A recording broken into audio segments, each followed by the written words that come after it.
Merci. Que Dieu soit loué. Écoute-moi, j'aimerais que l'on acclame Dieu. Et vous savez, si le Premier ministre se tient là, même les gens qui sont là se mettent debout pour acclamer son entrée. J'aimerais qu'on acclame l'entrée et la présence de Dieu tout-puissant et tu te lèves là où tu es, même si tu es assis, vraiment tu acclames ton Dieu. Tu dis c'est le Dieu de joie, parce qu'on est devant un Dieu puissant, devant un Dieu de miracle, devant un Dieu qui nous a créés, devant un Dieu qui transforme. Jésus est son nom.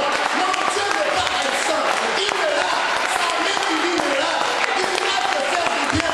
Dieu aime Jésus. Jésus. Il y a la machine, il y a la Jésus. Tu es roi de cette terre.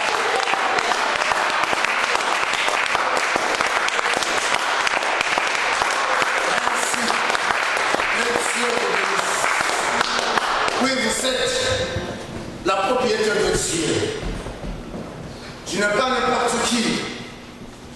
Tu es la propriété de Dieu. Amen. Vous savez quand la maladie arrive dans ton corps, vous savez quand des situations nuisibles, des situations qui tourmentent notre vie, ceux qui veulent bien désastrer notre avenir, tu lui dis, moi je suis la propriété de Jésus-Christ. Tout ce qui est en toi. Voilà, c'est ce que nous sommes. Alors quand nous nous présentons devant ce Dieu-là, nous devons manifester qu'il sache, oui, il y a des hommes et des femmes que j'ai créés pour m'adorer. Amen. Amen. Béni soit le nom de l'Éternel cet après-midi. Je pense que le dimanche passé, je vous ai parlé de quelque chose qui était fort et si merveilleuse. Je parlais de quelque chose, l'importance de l'homme. La Bible nous dit tout ce qui renferme le ciel et tout ce qui renferme la terre passera. C'est beaucoup fort. Oh mon Dieu, soyez branchés. C'est beaucoup fort. Tout ce qui renferme le ciel et la terre passera. Pour dire que tes efforts appliqués sur la terre, la femme que tu as sur la terre, des enfants que tu as sur la terre, des maisons bâties sur la terre, tout passera. À ce temps, le Seigneur dit, il viendra comme un voleur. Le voleur n'a jamais prévu s'il vient voler dans votre appartement. Ici au Canada, le voleur n'avertit jamais, même dans les 5 continents. Si le voleur veut exécuter ce qu'il veut, il n'avertit personne. Mais voilà notre grand Dieu, celui qui nous a conçus, celui qui nous a créés, celui qui nous a façonnés, il viendra comme un voleur. Et les grands secrets de l'avènement de Fils de l'homme, de notre Dieu, il ne l'a révélé ni aux Satan, ni aux démons, ni aux hommes sages soi-disant, ni aux savants, ni aux hommes intelligents de ce monde. Il ne les a pas révélés. Voilà, c'est ce qui m'inquiète. Pour ce temps-là, si toi tu t'es raté, il le cache en lui et dans sa divinité, dans sa grandeur. Même celui qui s'est rébellieux, Satan, qui était plus proche de Dieu, quand il a précipité sur la terre, il ne le sait pas. C'est un grand secret. Tout qui renferme la terre, tout tes comptes de banque, tout ton effort, toute ton intelligence, tous tes diplômes, ces jours-là, ça va se dissoudre. C'est ça le terme que Dieu nous avait parlé le dimanche passé. Voilà pourquoi il n'y a plus de grandes forces sur la terre. Si tout va se dissoudre, si tout n'aura pas encore le temps d'existence éternelle, pourquoi j'applique la force? Oui, on n'a pas besoin de fainéants dans notre église. On a besoin des intellectuels qui ont Jésus. Premièrement, un intellectuel avec Jésus. Un intellectuel, la personne qui étudie, et Dieu, les études. Mariage, Dieu. Les enfants, d'abord Dieu, les enfants. Et tout ce que vous voulez sur la terre, c'est toi-là, même si tout va périr. Mais plus ou moins toi, tu vas avoir un endroit de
cela. Dieu dit vrai.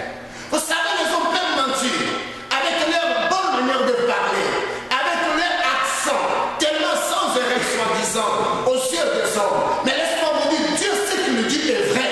La parole de Dieu est correcte. Rien ne retranche dans la parole. Laisse-moi vous classer pour vous dire que la parole est tellement la vérité. C'est pourquoi quand on chante ici, si vous voyez dans l'ancien temps, il y avait la stérilité, n'est-ce pas? Mais la parole de Dieu jusqu'en ce jour, en bas. Il y avait la mort à 7 ans avec Adam. Il y a la mort aussi dans notre corps. Si vous devez lire la Bible de tout ce qui a été à 7 ans-là, jusqu'à ce jour, il se trouve la guerre partout. Ça y était, et la guerre vit. Et ça, c'est la vérité. La Bible dit, vous verrez tellement de choses sur la surface de la terre. Mais à ce temps-là, préparez-vous, parce que le Fils de Dieu vient bientôt. Que sert-il de fournir tous tes efforts sur la terre, et quand la terre passera, ta maison, tes voitures, toutes les fameuses diplômes, je le bénis ces diplômes parce que vous avez dit vos diplômes ont de la valeur. Vos familles ont de la valeur quand avec Dieu. Sans Dieu, ma famille n'a pas de valeur. Et ce matin, il y a une femme en France qui a commencé à dire, oh non, j'étais sur votre site web. J'ai entendu des choses, je vous ai téléphoné même à 1h du matin de mon pays. Oh non, non, non, non, non. Dieu est grand. Aujourd'hui, nous avons un thème dans ces cartes. Si vous mourrez aujourd'hui, où passerez-vous l'éternité? Si vous mourrez aujourd'hui, où passerez-vous l'éternité? Vous savez ce qui se trouve sur la terre, ce qui renferme la terre. L'homme fournit l'effort pour gagner l'argent. Et tout ce qui est sur la terre, je vous ai parlé le dimanche passé que ça peut nous distraire pour ne pas aimer Dieu et pour ne pas aller à l'église. Ça peut se présenter comme le travail. Ça peut se présenter comme un ami qui te dit on va aller au café. Comme ça peut se présenter un ami qui t'invite dans un restaurant pour manger seulement la chose qui renferme ici sur la terre qui va passer. Et tu te dis maintenant, je ne veux pas à l'église, je ne veux plus écouter Dieu, je ne veux pas les choses de Dieu. Il y a des choses qui peuvent distraire l'homme.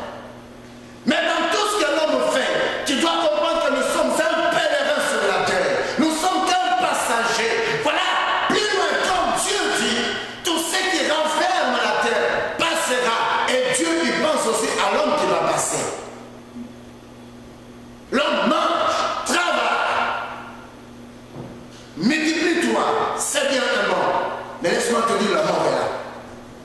Mais une fois ou 2 fois, tu vas te poser toujours la question. Si je mourais aujourd'hui, où passerai-je l'éternité? Ou si vous mourriez aujourd'hui, où passerez-vous l'éternité? Point d'interrogation. Et comme d'autres personnes vous diront, mais tout ça s'est fait ici, rien ne va changer. Ils sont en train de mentir parce qu'il est en train de fournir une grande force pour aller dans un endroit de gémissement, de la souffrance. Moi, je comprends et Dieu est clair. De Genèse en Apocalypse, Dieu parle, il y a un endroit d'éternité. Même si je meurs dans ce corps, mais plus ou moins un jour, que mon esprit, il mérite un endroit d'éternité. Et quand on parle de l'éternité, c'est là moi je dis, un endroit, si vous le voulez sans limite, un endroit paisible pour toujours à perpétuité, parce que la vie de l'homme n'est pas à perpétuité, la vie de l'homme est appelée à être brèche. Dieu le dit à 120 ans, l'homme va mourir, n'est-ce pas? Mais dans le mystère qu'il a mis à travers l'homme, Dieu a pourvu que l'homme ne devait pas mourir pour souffrir même son âme. Mais l'âme de l'homme devait vivre éternellement. Mais à qui est-ce que cet homme qui doit vivre éternellement? C'est la personne qui demeure avec Dieu parce que Dieu s'appelle le Dieu éternel. Ça devient fort, mais je veux t'ouvrir. Il est le Dieu éternel. Et ceux qui sont dans son royaume sont automatiquement éternels. Je ferme ma vie, je reviens. Tous ceux qui vivent avec reine Élisabeth, ils sont dans une royaume. La plupart de ces personnes de sa famille méritent ceux qui reviennent à la royauté.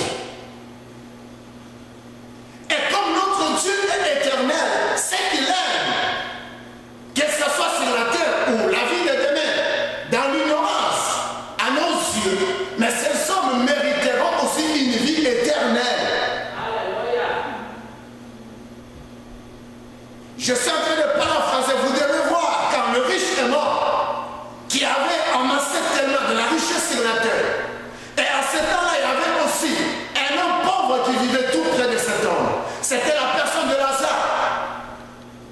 Lazare, dans son état de pauvreté, avait besoin de manger comme tout homme qui vit doit manger.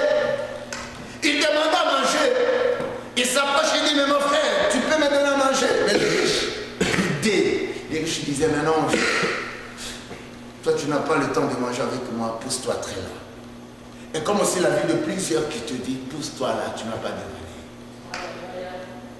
Mais Lazare avait un secret de mon Dieu. Et si vous rentrez dans la vie, vous devez revenir, vous devez voir. Christ est logé dans la vie ou dans la famille de Lazare. Marthe, Marie. Et dans la vie de Lazare, quand même dans son état de lui seul. Mais cet homme avait la loi de Dieu, ou le principe de Dieu, ou la crainte de Dieu. Et le jour qu'il mourait, il est allé au sein d'Abraham. Mais un jour, les riches déclaraient, ils lui disent, c'est biblique, Père Abraham, là où je suis, ça chauffe, tellement c'est fort, ça brille, je besoin de plus que d'un goutte d'eau. Si Lazare peut tremper et mettre même un goutte d'eau sur ma langue, je sais que je serai consolé. Abraham lui dit non, il y a une grande séparation entre Lazare et toi. Laisse-moi, quand tu meurs dans cet état de méchanceté, quand ta femme meurt dans cet état de méchanceté, quand ton mari meurt dans cet état de méchanceté, quand ton frère, ta soeur, ton cousin meurt dans cet état, laisse-moi te dire, il y a une séparation entre le juste et le méchant. Il y a un endroit qui se prépare. On ne peut pas mériter le même sort. Celui qui est en train de tuer les gens au Canada mérite d'être emprisonné. Mais si moi je ne tue personne au Canada, je mérite la liberté. Et tandis qu'un prisonnier est enfermé. Alléluia. Tu comprends cela? Et c'est toi-même aussi, quand tu mets dans cet état de pécheresse, ou ton cousin, ou ta femme, qui ne connaît pas Dieu, et que vous avez un temps de enfants, ces enfants-là seront grandis aussi, peut-être avec 50% du côté de sa maman, ou 90% qui te diront maintenant moi je reste à la maison avec ma mère, pourquoi aller prier? Et tu es en train vraiment d'appliquer tout un effort sur la terre, mais un jour ça sera la perte dans la vie de ses enfants. Peut-être tu as un fiancé, c'est le jour de lui dire, c'est le temps de mon Dieu, parce qu'il vient comme un voleur cet homme. Tu dois te préparer. Et je nous pose cette question. Et quand je suis en train de poser cette question, je me dis, l'éternité est un endroit sans limite, sans cesse. Et tandis qu'il y a d'autres endroits qui peuvent cesser, comme la vie de l'homme. L'homme, tu as l'âge que tu as, et tu meurs demain, ta vie a cessé. Mais derrière ta vie, il y a un merveille qui se prépare du fait que vous êtes mère dans le Seigneur. Il y a une vie d'éternité qui continue. C'est ce que moi je suis en train de dire. C'est un endroit sans limite, sans cesse pour la tranquillité. Et un endroit de pour toujours. C'est cet endroit-là, pour toujours et en sécurité. Non en gémissement, mais en joie. Que sert-il de tout manger, de tout gober? Et si l'homme personnel, c'est que l'homme a besoin de garder saint, c'est la personne de l'âme de l'homme. Et c'est un mystère, personne ne le connaît là où sa vie.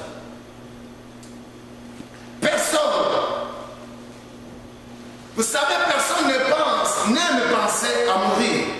C'est là que vous devez comprendre et vous devez accepter avec moi. Personne n'aime jamais penser que je vais mourir demain. Combien qui sont là? Levez vos mains. Moi je dis ceci, personne n'aime penser à la mort. Qui pense à la mort? Qui pense à la mort? Personne.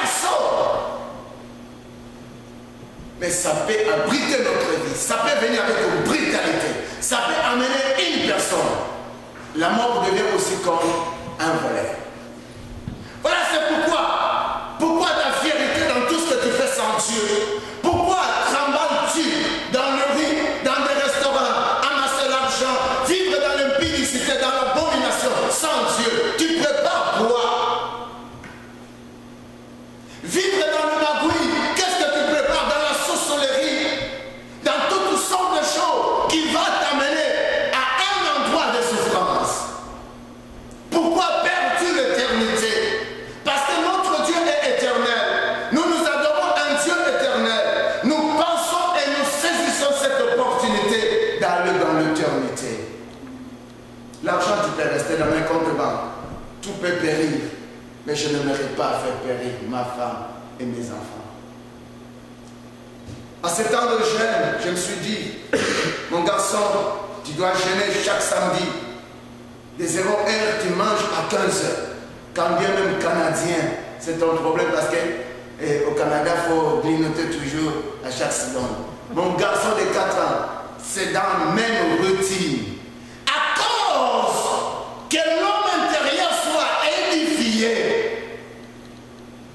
à cause que notre Dieu est éternel, si tu meurs aujourd'hui, où est la place? Je les ai dit le dimanche, vous devez aussi jeûner. Vous ouvrez avec nous ensemble le jeûne et prier. Que sert-tu? Dieu me donne des enfants, j'ai grandi des enfants, j'ai fourni cet effort d'élever les enfants, je travaille pour eux s'ils aillent à l'enfer. Et c'est mon coutume de les amener dans la présence de Dieu, même si je meurs, et que ils restent, la semence a été déjà plantée. Ça va se déclencher soi-même dans leur corps. Parce que ce n'est pas moi à transformer leur vie, mais j'ai le droit de leur montrer le chemin de l'éternité. Tu as le droit, ma soeur et mon frère, de dire à ton cousin, de dire à ton oncle, à ton voisin, Jésus vient comme un voleur. Son avènement est proche. Tu n'as que le temps de t'approcher de Dieu.